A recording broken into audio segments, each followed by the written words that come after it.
لانه هسه حاليا ما في ولا مدريدي حاليا يا اخوان صد عروسنا من يوم ما فاز بالخامس عشر وبالدوري وبالدنيا صد عروسنا، وهسه خلص ما في رسميا ريال مدريد يا اخوان اعلنها زي ما جابوا امبابي ب0 مليون يورو، زي ما ورونا اياه انه ما بيسوى ولا يورو.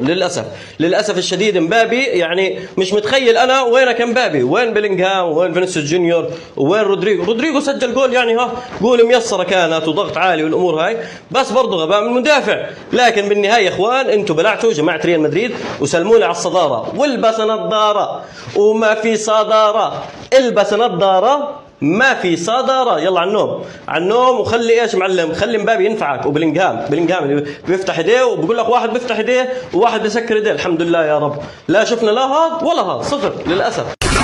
انا خلاص بموت، ابغى انتهر خلاص، انا بطل دنيا. وطبعا يا جماعه رده الفعل ان شاء الله راح تنزل على اليوتيوب، اسم القناه عبسي البرشلوني. بدعمكم نستمر، والسلام عليكم ورحمه الله وبركاته.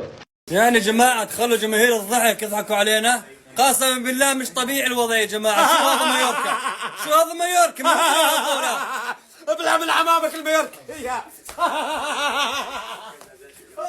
انت مخيك، انت ومخيك يا زلمه صايرين زلم بس تلعبوا معنا. عمك مخيك، عمك مخيك. الناس الفرحانة بسقوط الريال حقكم الطبيعي تفرحوا لأن كبيركم سقط، ودائما لما الكبير يسقط الصغار تفرح بهذا الشيء. واليوم افرحوا وانبسطوا وناموا وانتم فرحانين، لأن هذا الشيء ما راح يتكرر معاكم بكل الموسم. صار هالمرة بس باقي الأيام ما راح يصير. صحيح اليوم أداء الريال كان سيء فنيا وتكتيكيا، سوء حظ لكيليان امبابي اليوم، كذا تسديدة كانت على المرمى الحارس شالها بصعوبة، ولكن معلش الله يعطيهم العافية كل الشباب ما قصروا. بالأيام الجاية راح يكون في رعب لجميع الأندية، وانتظروا الريال المرعب في الجولات القادمة. مدريد يا اخوان تعادل مع مايوركا، انسونا من مخيكا وانسونا الاداء اللي قدموه مايوركا قدام ريال مدريد. بس شوفوا لي يا اخوان المنظر، شوفوا لي وجوه المدريديه اللي بيحكوا لك امبابي هداف الدوري راح يحسم الدوري اول 3 جولات بالدوري. الشاطر بيضحك بالاخير. احنا بالاخير اصلا احنا خلص اخذنا السداسيه. مدريد بيجيب نجوم واحنا بولاد اللمسيه بنبلعهم خماسيه.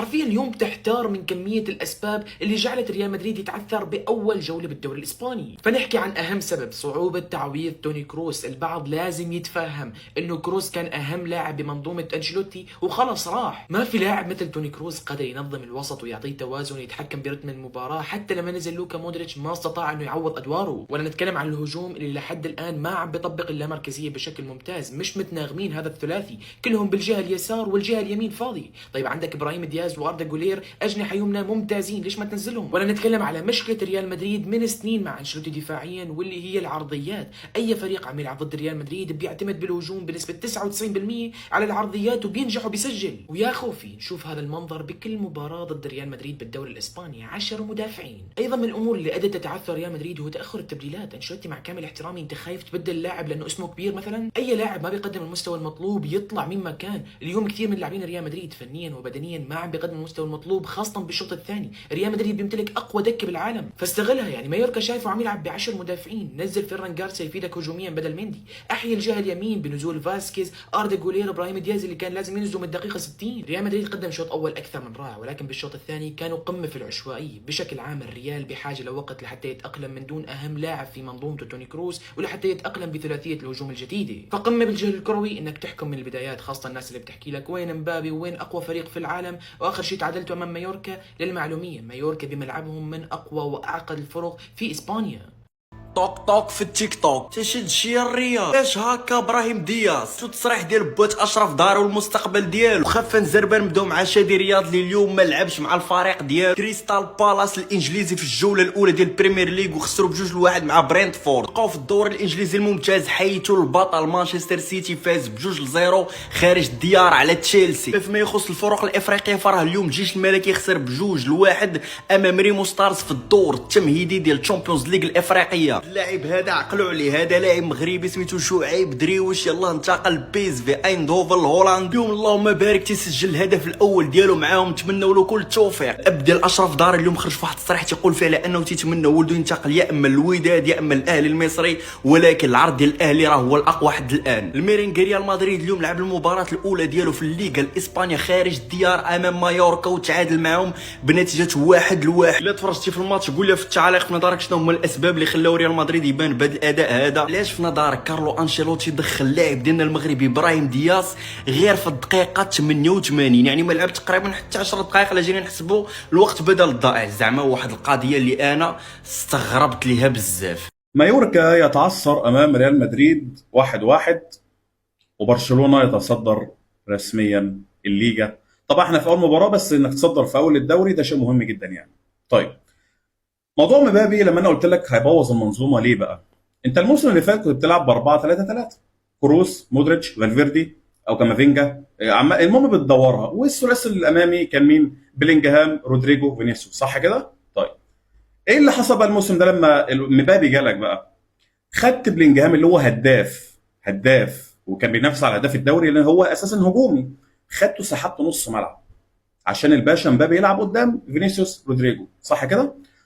طبعا شفنا نص الملعب فضيحه، لان بلينجهام اساسا ما بيعرفش يدافع، هو مش دوره، ما بيعرفش يدافع، هو هجومي بيلعب 10 او بيزيد قدام وهمي عادي. طبعا نص ملعب شفت مايوركا بيطلع براحته، عمال يلعب باصات وينقل كرات ولا حد بيضغط عليهم والدنيا زي الفل. باظ نص ملعب ريال مدريد. موضوع انك تعمل سويتش تجيب لي مبابي هنا تجيب لي فينيسيوس هنا، موضوع بايظ. ليه بقى؟ لان الاثنين في النهايه ما بيلعبوش راس حرب، الاثنين في النهايه ما بيعرفوش يلعبوا راس حرب، فحوار انك تعمل سويتش تجيب ده هنا شويه وكده تبدل ده شويه، موضوع فاشل. فالقادم لسه هيثبت اكتر من كده باذن الله. مبروك لكل برشلوني الصداره عن استحقاق من بدايه الدوري. سلام.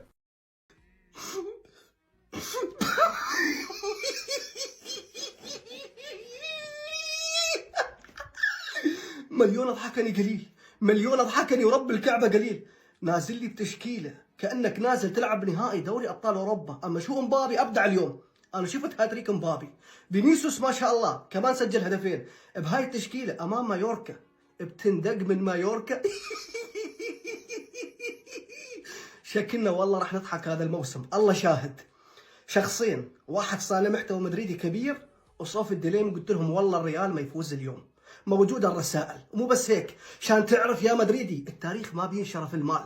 برشلونة بالاطفال 16 و15 سنة شق لفالنسيا نصين في المستايا.